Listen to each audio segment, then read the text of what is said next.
président Maurice Kamto n'a aucun problème d'investiture directe par son parti.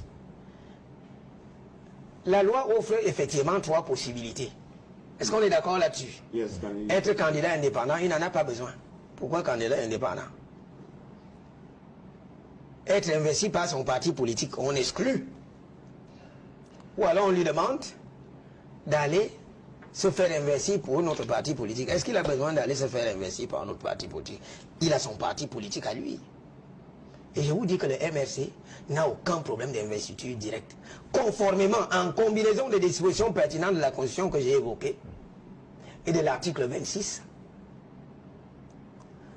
du pacte international relatif aux droits civils et politiques. Et s'il vous plaît, cet article 26 est repris in extenso dans la Déclaration universelle des droits de l'homme, qui est intégré dans notre bloc de constitutionnalité. C'est ce qu'il faudrait mettre dans l'esprit des gens. Est-ce que je me fais comprendre? Le problème de l'investiture directe de Maurice Kamto par le MRC ne se pose pas. C'est un vain débat. C'est une diversion lancée par le pouvoir pour que le matin, Kamto, le soir, Kamto, à midi et Kamto. Hier, c'était 2 petits frères qui étaient carrément laminés dans les médias. Le matin est au fils, à midi est au fils, le soir est au fils. En politique, le matin Cabral, à midi Cabral, le soir Cabral. Et aujourd'hui, nous assistons à une hystérie collective. Kamto le matin, Kamto le soir, Kamto l'après-midi. Mais c'est pas possible. Kamto n'est pas une création ex nihilo, c'est quand même l'enfant d'un père et d'une femme. Mais quelle est cette manière de divertir le peuple alors qu'il est confronté à des situations plus graves, à des débats plus pertinents? Néanmoins, puisque vous insistez que je réponde à la question, parce que j'avais dit que je ne vais pas m'exprimer sur cette question, il y a mieux à faire, une gouvernance mortifère, voilà un thème très important, une opposition muselée par le pouvoir, voilà un thème important. Je vais répondre à cette problématique. La question est de savoir, je résume, ou alors je reformule, si Maurice Kamto, pollinisateur, arbre de parti politique représenté à l'Assemblée nationale, ça suppose qu'il y en a qui ne sont pas représentés. Et comme dit-on, le MRC n'aurait pas d'élu, il ne peut pas être investi. Le nœud du problème est celui de la représentation. On va droit au but. La Constitution, parce que je me réjouis de ce que, depuis bientôt 2 ans, j'ai pu amener modestement les Camerounais à lire la Constitution. Parce qu'à tout moment, ad nutum, on nous parle de la loi. La loi a fait ceci. Mais il y a le grand frère juridique de la loi, c'est la Constitution. Je vais convoquer quelques dispositions de la Constitution pour tuer le débat. Déjà de 1, régler ce problème par ce qu'on entend par représentation, et puis évoquer un autre argument juridique. J'ai fait un post là-dessus, de 3 pages. Je pensais que le débat avait déjà été clos. Mais que non. Alors, voilà ce que dit l'article 15, alinéa 2 de la Constitution. Le député représente l'ensemble de la nation. Voilà ce que dit l'article 20 de la Constitution. Le Sénat représente les collectivités territoriales décentralisées. Voilà ce que dit l'article 57 de la Constitution. Le Conseil régional représente les départements et les chefferies traditionnelles. Dites-moi un peu, quelle est la disposition de la Constitution qui fixe assez clairement, ou si vous voulez dans une clarté irréprochable, que le député, le sénateur, ou alors les autres élus locaux représentent leur parti politique. Le problème est le suivant. Alors que le constituant postule de la représentation nationale, La loi, elle, parle de la représentation partisane. Vous convenez avec moi qu'il y a contrariété entre la Constitution et la loi. Voilà le nœud du problème. Et s'il vous plaît, pourquoi est-ce que le débat a pris de l'ampleur? Justement, on avait posé la question. Oui, je vais en venir. Parce que si c'est aussi vrai que le nez est au milieu d'un visage, quand vous convoquez la Constitution pour clore le débat, pourquoi justement ça fait débat? Parce que des éminents juristes aussi disent le contraire de ce que vous dites. Vous parlez de quel éminent juriste? Lequel? Vous n'avez pas cité de nom, mais il y a des universités qui... Bon, s'il vous plaît, je suis... Oui. Yes. But just go ahead with your development, because we are also interested in Section 121 of the Electoral Code, which is the law, and Section 6, sub 6 of the Constitution. Go ahead, please. Bon, alors, j'étais nous en train de dire, s'il vous plaît, pourquoi est-ce que le débat prend de l'ampleur?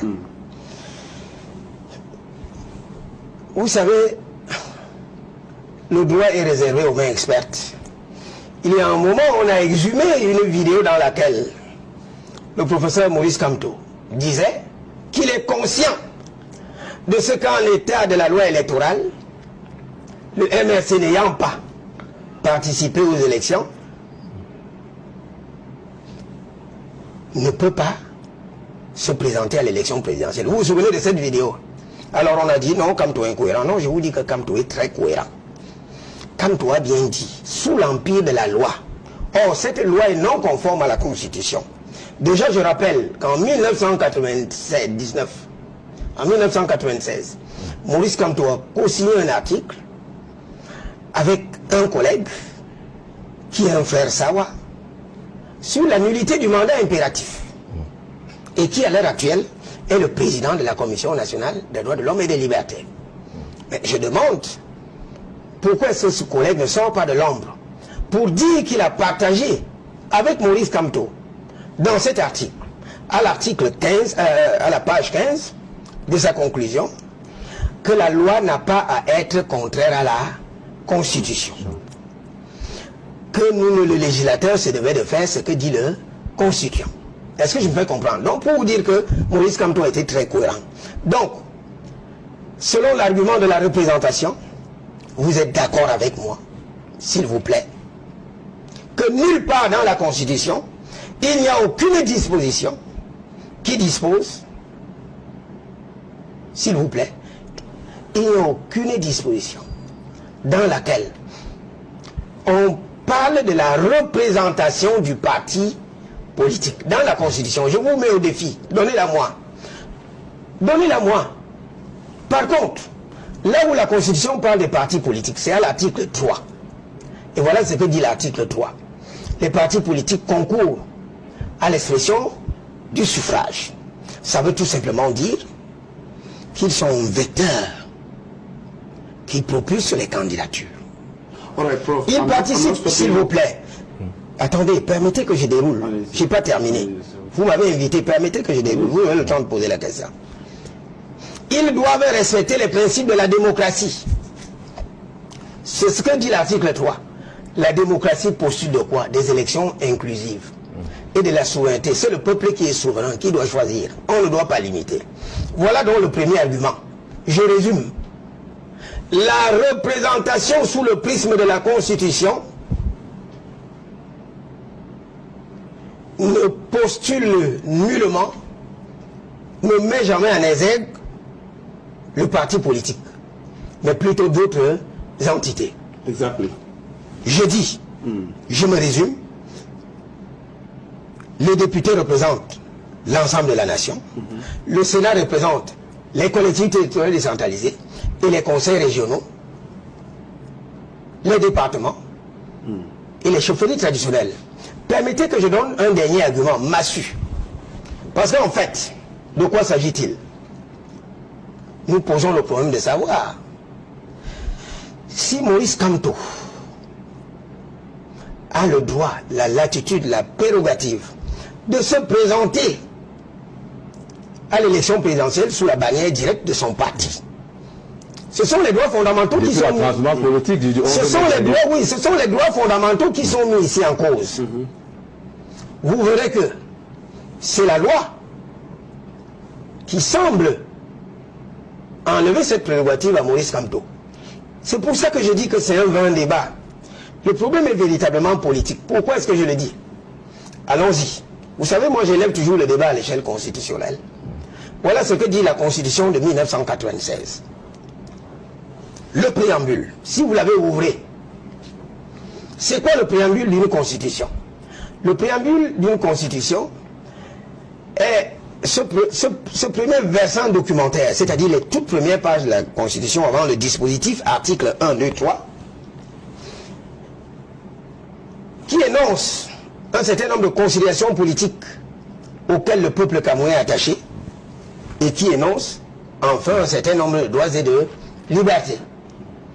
Kamto a-t-il le droit? J'ai dit oui. Pourquoi? Voilà ce que dit la Constitution. Le préambule en matière de droit, après les énoncés de déclaration, après les énoncés de doctrine politique. Voilà ce que dit la Constitution. Je cite au préambule. Le peuple camerounais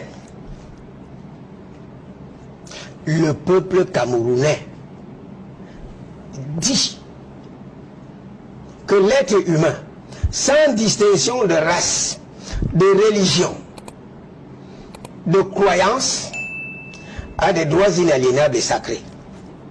C'est inscrit dans la Constitution. L'être humain a des droits inaliénables et sacrés.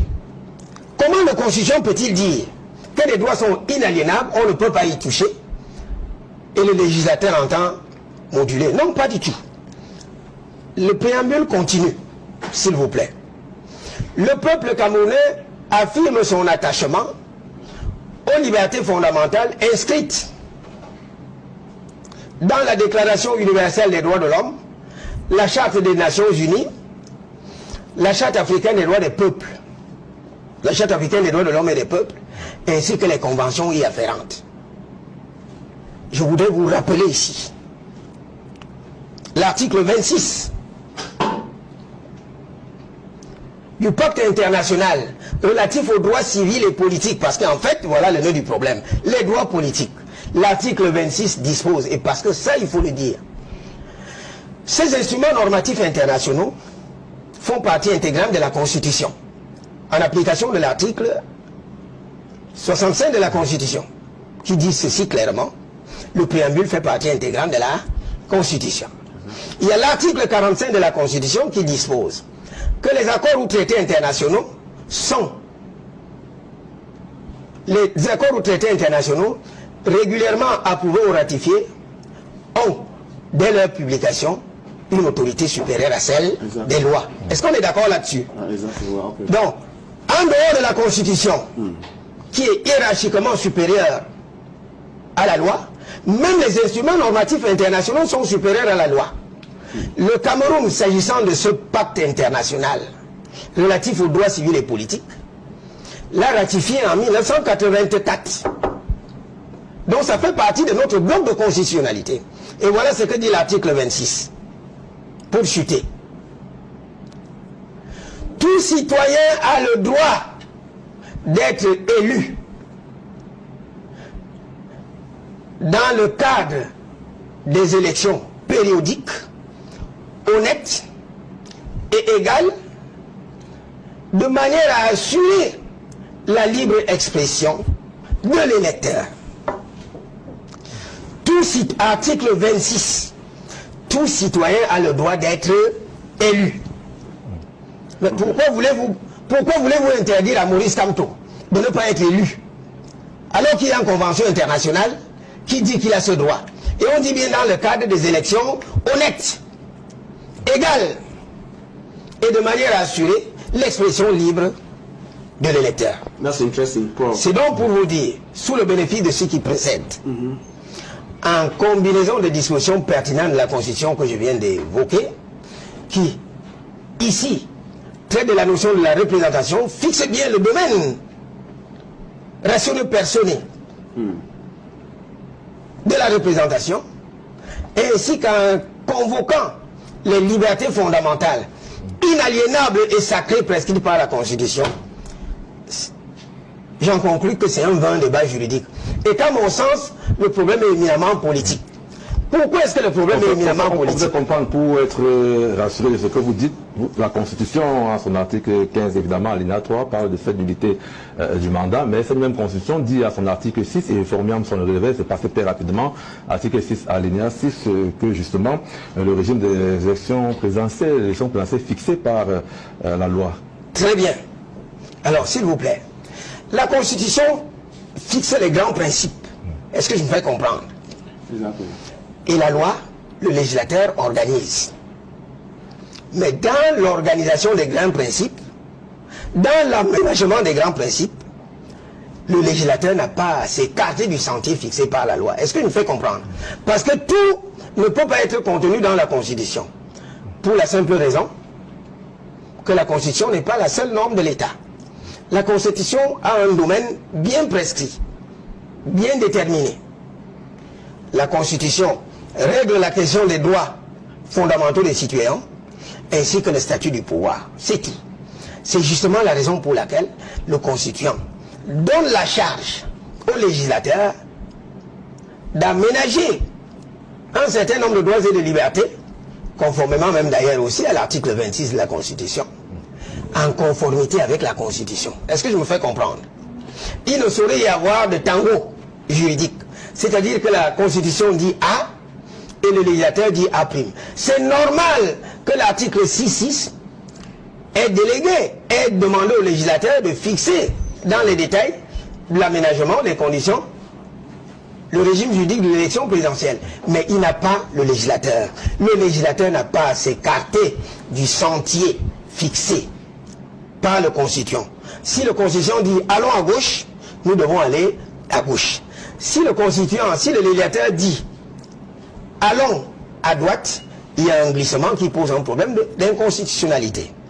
Voilà ce qu'il faut démontrer au Camerounais. In other words, you are saying that the electoral code, for example, which in this sense, according to the description and the delegation of powers by the Constitution in Article 6.6, the electoral code is the law that fixes the organization of elections in Cameroon. Their development gives the understanding that the electoral code in this context is of no use.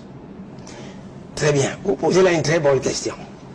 Je vous assure que en l'état actuel du droit constitutionnel, cet article 121.2 est inapplicable. Tout simplement parce qu'il s'écarte du sentier fixé par la Constitution. Il est inapplicable. Alors pourquoi est-ce qu'on en arrive là? C'est la raison pour laquelle je vous disais que le problème n'est pas juridique. Au plan du droit, il s'agit d'un vain débat.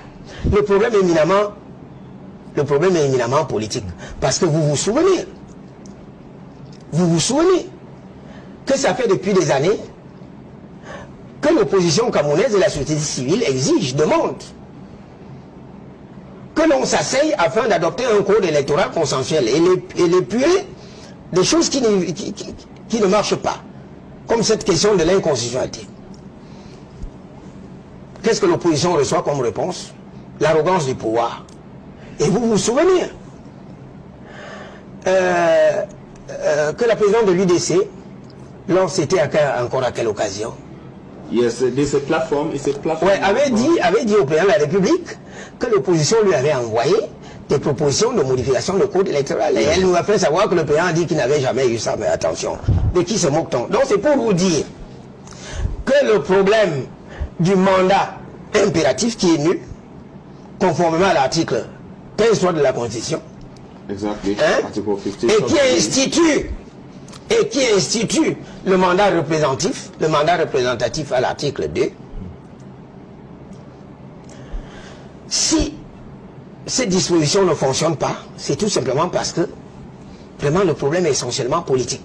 Parce qu'on ne comprend pas que le constituant dit une chose et le pouvoir fait autre chose. Je vous prends un exemple très concret, surtout en cette matière. Prenez même le code électoral, allez à l'article 4, s'il vous plaît. Prenez l'article 4 du code électoral. L'article 4 du code électoral règle deux questions. La première, à l'alinéa premier, le statut d'élection de Cameroun. on dit bien que Election Cameroun est un organisme, je cite, indépendant. Un organisme indépendant. Article 4 of the Electoral Code. Voilà. 4 sub 1 or sub 2? 1. Sub 1 says, Election Cameroun. This is French, Election Cameroun. Oui, on peut le lire. Hein? Vous pouvez lire. Election Cameroun est un organisme indépendant chargé de l'organisation, de la gestion et de la supervision de l'ensemble du processus électoral et référendaire. La loi donne à l'ECAM un statut d'organisme indépendant, c'est-à-dire vis-à-vis des autres pouvoirs, ainsi que des autres forces politiques. Allez à la linéa 2. Il est clairement dit que l'ECAM exerce ses missions conformément à la Constitution. Allez-y, lisez. C'est clair, professeur, mais... Alors, je vous dis donc, s'il vous plaît, c'est clair. Ça veut donc tout simplement dire que le moment venu, lors de la validation des candidatures, parce que vous savez que ça commence par l'ECAM, que Élection Cameroun, le conseil électoral, se réfère à la Constitution. Mais nous sommes dans un pays où la loi est foulée aux pieds. Et l'exemple le plus patent, c'est ce débat à propos de la publication de la liste électorale nationale, de l'article 80. On ne comprend pas que le législateur fixe une exigence de publication et que le directeur général de l'élection Cameroun ne fasse rien. Ça veut dire que le problème est éminemment politique. Donc, et pour me résumer, le débat juridique est vain, s'il vous plaît. Les choses sont tellement claires que je